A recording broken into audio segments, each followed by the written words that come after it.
Job లేక ఇబ్బంది పడుతున్నారా? అయితే మెడికల్ కోడింగ్ మీకు మంచి ఆప్షన్. వెంటనే కాల్ చేసి కోర్సులో జాయిన్ అవ్వండి. నమస్తే, welcome back to Suman TV. Present మనతో పాటు ఉన్నారు అనలిస్ట్ మందర్ కృష్ణారెడ్డి గారు. నమస్తే సార్. నమస్తే అమ్మా. సార్, మహిళా బిల్ విషయానికి వస్తే మన లోక్సభలో బిల్ రిజెక్ట్ చేశారు. మరి దానికి కారణాలు ఏంటి? మరి మళ్ళీ వచ్చే అవకాశాలు ఏమన్నా ఉన్నాయా అంటే సార్ వివరంగా మాట్లాడుకుంటాం. భారతదేశ మహిళలు 144 కోట్లు ప్రజెంట్గా, అంటే గతంలో చేసినటువంటి మనం 2011లో చేసినటువంటి జనగణన ప్రకారంగా మొత్తం 144 కోట్ల జనాభాలో సగం జనాభా మహిళలే. ఆకాశంలో సగం, భూమిలో సగం, జనాభాలో సగం ఉన్నటువంటి మహిళల్ని, ముఖ్యంగా భారతదేశం లోపల మాతృమూర్తులకి, మహిళలకి చాలా పెద్దపీట వేస్తున్నటువంటి దేశంలో ప్రతి రంగంలో దూసుకుపోతున్నటువంటి మహిళలు రాజకీయంగా కూడా, తర్వాత నిర్ణయ అధికారం, అంటే అధికారం ఉండే పరిస్థితి ఉన్నప్పుడు నిర్ణయం తీసుకోగలుగుతారు, ఎక్కువ మంది ప్రజలకు మేలు చేస్తారు. ఒక ఇంటికి ఏం కావాలి, ఒక కుటుంబానికి ఏం కావాలని మహిళలకు తెలిసినంతగా పురుషుడికి తెలియదు. కాబట్టి మహిళలు ఎక్కడైతే అధికారం చలాయిస్తున్నారో, ఇప్పుడు మనకు చట్టసభల్లో, అంటే కింద ఉండేటువంటి పంచాయతీల్లో, జిల్లా పరిషత్లో, వీటన్నిటిలో కొన్ని చోట్ల 25% నుంచి మొదలు పెడితే 50% దాకా ఒక్కొక్క రాష్ట్రం లోపల ఆల్రెడీ అధికారం ఇచ్చారు. సో అక్కడ ఆల్రెడీ బిల్లు పాస్ అయిపోయింది. ఎప్పుడో పివి నరసింహరావు గారి టైం నుంచి దాన్ని ఇవ్వడం జరిగింది. మన దగ్గర అయితే ఎన్టీ రామారావు గారి టైం నుంచే ఇచ్చారు, 1980sలోనే ఇచ్చారు దాన్ని. ఆ అధికారం వాళ్ళు ఇవాళ చాలామంది అధికారం చలాయించగలుగుతున్నారు. ఎక్కడైతే మహిళా సర్పంచ్ ఉందో ఆ ఊళ్ళల్లో నీట్నెస్ ఎక్కువ ఉంటుంది, కుళాయిలు లాంటివి, వాటర్ లాంటివి కరెక్ట్గా ఇన్ టైంలో వచ్చినట్టుగా చేయగలుగుతున్నారు. ఎందుకంటే గృహిణిగా తను పడుతున్నటువంటి బాధలు ఇతరులు పడకుండా ఉండాలనే ఉద్దేశంతో తన అధికారాన్ని ఉపయోగించుకొని తనను ఎన్నుకున్నటువంటి ప్రజలందరికీ మేలు చేసేందుకు అక్కడ ఉన్నటువంటి మహిళలు ప్రయత్నం చేస్తున్నారు.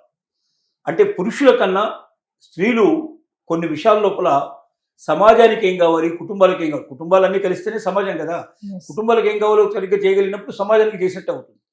అంటే పురుషుల కన్నా ఎక్కువ ఆలోచించడం, పురుషుల కన్నా వేగంగా నిర్ణయాలు తీసుకోవడం, అవి అమలు చేయడం లోపల వాళ్ళ పాత్ర చాలా ఉంది. ఒక గ్రామానికే పరిమితం చేస్తే ఇంత సేవ చేసినప్పుడు, ఒక నియోజకవర్గానికి ఒక ఎమ్మెల్యేనో ఒక ఎంపీనో చేసినప్పుడు ఇంకా ఎక్కువగా ఉపయోగపడుతుందనే ఉద్దేశంతో ఎప్పటి నుంచో దాదాపు 30 ఏళ్ళ నుంచి ఈ ప్రయత్నం నడుస్తూ ఉంది. కానీ పురుషాధిక్యత ఎక్కువగా ఉండేటువంటి సమాజం లోపల మహిళలు వస్తే ఏ రకంగా తమ యొక్క అవకాశాలు పోతాయేమో అనే ఉద్దేశంతో దీన్ని రకరకాలుగా అడ్డుపడుతూ ఇప్పటిదాకా దీన్ని తీసుకొచ్చారు. 2023 దాకా. 2023 లోపల లోక్సభ, రాజ్యసభ లోపల ఈ బిల్లు పాస్ అయిపోయింది. కానీ అమలు చేయడం ఎప్పటి నుంచి అమలు చేయాలని నిర్ణయించుకున్నారంటే 2011 తర్వాత వచ్చేటువంటి సెన్సెస్ ఎప్పుడు వస్తుందో ఆ సెన్సెస్ లోపల మొత్తం జనాభా పూర్తిగా తెలిసిన తర్వాత ఎక్కడ అధికంగా జనాభా ఉంటే అక్కడ మహిళలకు సంబంధించిన సీట్లు అక్కడ చేయాలి, రొటేషన్ పద్ధతిలో నడిపించాలని ఒక నిర్ణయానికి వచ్చారు. 2011లో అయిన తర్వాత 2021లో జరగాలి వాస్తవంగా మనకు సెన్సెస్. కానీ 2021 నుంచి మనకు 2-3 ఏళ్ల పాటు మనకు వరుసగా కోవిడ్ మనకు ఉండడం వల్ల ఆ టైంలో జనగణన చేయలేకపోయినాం. ఎందుకంటే ప్రజలంతా కూడా చనిపోతున్నారు, భయపడుతున్నారు, ఆ పరిస్థితుల్లో జనగణన చేయడం కరెక్ట్ కాదని ఆగిపోయారు. ఇప్పుడు ఇనిషియేట్ తీసుకొని 2026లో మననే మొదలుపెట్టారు జనగణన. ఇది ఒక 3 నెలలు 4 నెలల లోపల పూర్తి అయిపోయే అవకాశం ఉంది. ఇది పూర్తయిన తర్వాత దీన్ని ఎప్పటి నుంచి అమలులోకి తీసుకురావాలనేది 2029లో మనకు ఎలక్షన్స్ రాబోతున్నాయి. మళ్ళీ 2029 ఎలక్షన్లో పెట్టాలా, 2034లో పెట్టాలనేది ఒక సందిగ్ధ అవస్థ లోపల కొట్టుమిట్టాడుతున్న టైంలో సడన్గా ఇప్పుడున్నటువంటి ఎన్డీఏ ప్రభుత్వం ఏదైతే ఉందో లోక్సభలో 3 రోజుల పాటు మహిళా బిల్లు ప్రవేశపెడుతున్నామని చెప్పి పెట్టారు. డీలిమిటేషన్ అనేది ఇంకో బిల్లు కూడా దీంతో పాటు ప్రవేశపెట్టారు. డీలిమిటేషన్ అంటే జనాభా పెరుగుదలకు అనుగుణంగా సీట్లు పెంచాలి అని చెప్పి. మనకు 2000 ఇయర్ లోపల 2002లో మనకు ఒకసారి ఒక డీలిమిటేషన్ ద్వారా కొన్ని సీట్లు పెంచారు. అంటే ఎమ్మెల్యే సీట్లు, ఎంపీ సీట్లు పెరుగుతాయి, జనాలు పెరుగుతున్నారు. ఎప్పుడో ఉన్నటువంటి జనాభాకి 2000లో ఉన్నటువంటి జనాభాకి 2026 జనాభాకి చాలా తేడా ఉంటుంది. ఇంత జనాభా పెరిగినప్పుడు దీనికి తగినట్టుగా ఎమ్మెల్యే సీట్లు, ఎంపీ సీట్లు పెంచాలనేది వాళ్ళ యొక్క ఆలోచన. ఇది ఒక పెద్ద కాంట్రవర్సీలో ఉంది. ఎందుకంటే సౌత్ ఇండియా లోపల మనకు ఆంధ్రప్రదేశ్, తెలంగాణ, తమిళనాడు, కేరళ, దాంతోపాటు లక్షద్వీపు, తర్వాత పుదుచ్చేరి, ఇవన్నీ ఉన్నాయి మనకు. ఈ కర్ణాటక, ఈ 5 రాష్ట్రాలు, ఒక 2 కేంద్రపాలిత ప్రాంతాల లోపల టోటల్గా కలుపుకుంటూ మనకు ఉండేటువంటి సీట్ల సంఖ్య చాలా తక్కువ.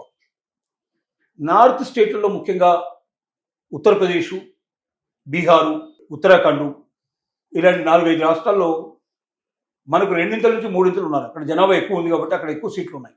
అయితే జనాభా నియంత్రణ కోసం గవర్నమెంట్ ఆఫ్ ఇండియా 50 ఏళ్ల పాటు ప్రయత్నం చేసింది. మీరు కుటుంబ నియంత్రణ చేయించుకోండి, పిల్లల్ని కనకండి, ఎక్కువగా దేశానికి మంచిది కాదని చెప్పి ప్రచారం జరిగింది. సౌత్ ఇండియా పూర్తిగా అమలు చేసింది, కానీ నార్త్ ఇండియాలో పెద్దగా ఎవరు పట్టించుకోవాలి. నార్త్ ఇండియాలో పిల్లల్ని కంటూనే ఉన్నారు, విపరీతంగా పెరిగిపోయింది అక్కడ జనాభా. సౌత్ ఇండియాలో కూడా జనాభా బాగా తగ్గిపోయింది. ఇప్పుడున్న జనాభా రేషియో లోపల ఒకవేళ సీట్ల పంపకం జరిగితే ఇప్పుడున్న సీట్లు కూడా తగ్గిపోతాయి సౌత్ ఇండియాకి. అలాంటి పరిస్థితులు కొన్ని రాష్ట్రాల్లో ఇప్పుడున్న సీట్లు కూడా తగ్గిపోయే అవకాశాలు ఉన్నాయి. మిగతా రాష్ట్రాల్లో కూడా నార్త్ ఇండియాతో పోలిస్తే సౌత్ ఇండియా చాలా తక్కువ వస్తాయి. ఇంకా గ్యాప్ ఎక్కువ పెరుగుతుంది. పెరిగినప్పుడు ఏమవుతుందంటే సౌత్ ఇండియాతో సంబంధం లేకుండానే నార్త్ ఇండియా వాళ్ళు తలుచుకుంటే ప్రైమ్ మినిస్టర్ కానీ ప్రెసిడెంట్ కానీ ఇంకా మొత్తం పరిపాలన అంతా వాడి చేతిలోకి వచ్చేస్తుంది. అంటే సౌత్ ఇండియాను డామినేట్ చేసేసి నార్త్ ఇండియా వాళ్ళు అనుకున్నదే సాధించే అవకాశాలు ఏర్పడతాయి. కాబట్టి సౌత్ ఇండియాకు ప్రాముఖ్యత ఉండాలని సౌత్ ఇండియాకు సంబంధించిన ఇప్పుడు ఉన్నటువంటి ముఖ్యమంత్రులు వాళ్ళంతా ఫైట్ చేస్తూ ఉన్నారు. ఈ పరిస్థితుల్లో డీలిమిటేషన్ దీనికి 2 కలిపి పెట్టారు. వాస్తవంగా డీలిమిటేషన్ పెట్టకుండా ఒక మహిళా బిల్లును మాత్రమే ప్రవేశపెట్టి దీన్ని 2026లో వచ్చినటువంటి సెన్సస్ ప్రకారంగా దీన్ని కంప్లీట్ చేసేసి వెంటనే అమలు చేయాలి, నెక్స్ట్ ఎలక్షన్లో దీన్ని అమలు చేయాలని పెట్టేస్తూ బిల్లు అందరూ ఒప్పుకునేవాళ్ళు, అంతా పాస్ అయిపోయాయి. కానీ ఎన్డీఏ గవర్నమెంట్ చేసిన పని ఏమిటంటే డీలిమిటేషన్ బిల్లు మహిళా బిల్లు 2 కలిపి 2 పాస్ అవుతేనే అమలు చేస్తాము, లేకపోతే ఇది అమలు కాదు అని ఒక లిటిగేషన్ పెట్టారు. లిటిగేషన్ పెట్టిన వాళ్ళు పోనీ అందరితో ప్రతిపక్షాలతో మాట్లాడి ముందుగానే వాళ్ళందరి సమ్మతి తీసుకొని వాళ్ళు ఏమైనా మార్పులు చేర్పులు చేయమంటే దాంట్లో చేసి పెడితే బిల్లు పాస్ అవ్వడానికి అవకాశం ఉంది. ప్రతిపక్షాలు ఏమన్నా అనుకుని మాకు సంబంధం లేదు, బిల్లు పాస్ కాకపోతే మహిళలకు వ్యతిరేకం ప్రతిపక్షాలన్నీ అని మేము ప్రచారం చేస్తాం. బిల్లు పాస్ అవుతే అది మా గణితే, మేము ప్రవేశపెట్టాం కాబట్టి ఇది పాస్ చేసుకున్నామని చెప్పి చెప్పాలన్న ఉద్దేశంతో ఎలక్షన్స్ మధ్యలో ఇప్పుడు 5 రాష్ట్రాల్లో ఎలక్షన్స్ జరుగుతున్న టైం లోపల ఆల్రెడీ 3 రాష్ట్రాల్లో ఎలక్షన్స్ పూర్తయిపోయినాయి. ఇప్పుడు మనకు 2 రాష్ట్రాల్లో ఇప్పుడు మనకు ఏది తమిళనాడు ప్లస్ వెస్ట్ బెంగాల్లో 21st 29th లోపల ఎలక్షన్స్ జరగబోతుంది. ఎలక్షన్స్ కన్నా ముందర ఎందుకు పెట్టారు దీన్ని అనేది చాలా మంది కూడా పెట్టారు. ఎందుకంటే ఇంకా 3 ఏళ్ళు ఉంది. 2029లో మనకు ఎలక్షన్స్ రాబోతున్నాయి, 2026లో ఉన్నాం. 3 ఏళ్ల పాటు ఉన్నదానికి అర్జెంటుగా తీసుకొచ్చి 2 రాష్ట్రాల్లో ఎలక్షన్స్ జరుగుతున్న టైం లోపల అక్కడ ఎంపీలంతా ప్రచారం చేసుకుంటున్న టైంలో అక్కడ వెళ్ళారు. ఎందుకంటే ప్రతి ఒక్కరు వాడి కాన్స్టిట్యూషన్లో ప్రచారం చేసే పరిస్థితి ఉంటుంది. అలాంటి ఎప్పుడు నువ్వు వాడు ఢిల్లీకి వచ్చేసేయాలంటే అవన్నీ వదులుకొని ఇక్కడ రావాల్సిన పరిస్థితి ఏర్పడుతుంది. చాలా డిస్టర్బెన్స్ అవుతుంది. ఎందుకు పెట్టారు ఇట్లాగా అంటే ఇది ఒక రకంగా ప్రతిపక్షాన్ని బ్లేమ్ చేయడానికి, ప్రతిపక్షానికి టైం ఇవ్వకుండా వచ్చి వాళ్ళని బయటికి లాగడానికి ఒక ఎత్తుగడతోటి చేశారు అని ప్రతిపక్షాలు గగ్గులు పెట్టాయి. సో 2/3 మెజార్టీ ఉండాలి. ఇలాంటి బిల్లులు పాస్ కావాలంటే కంపల్సరిగా 3/2 మెజార్టీ ఉండాలి.